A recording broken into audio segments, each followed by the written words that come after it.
Kada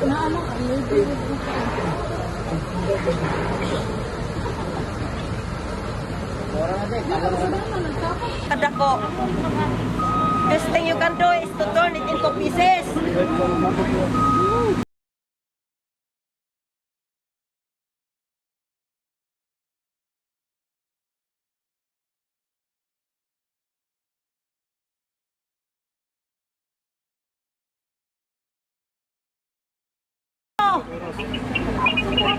Sawayan mo ay dakong saway ni. Dako jong saway. Hindi dako ang saway. Walay train. Lalong mas daghan malagi itong nasave ang walay training. Kaysa nila, magali sila nakuha.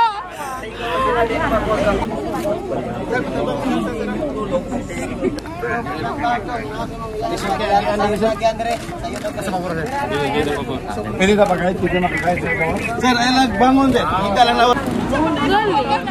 Di ba? Sige, una na hinuon nila dito.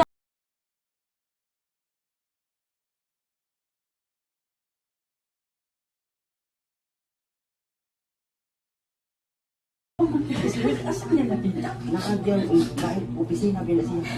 Kami tidak boleh dia. Wah, ono. Ni lagi makan mana sama. Patay na lang parang gawas muna ilang mindset. Ang gusto ko lang malaman bakit hindi nila ginawa sa buhay pa na makuha. Sabi nila napiit, naipit. Sa patay na bakit nakuha nila? Sabi nila baka may kumuho daw, bubuho daw kung anuin nila ng tursahin. Ngayon pag ang grabe na nakita pagpatay na, meron bang gumuho?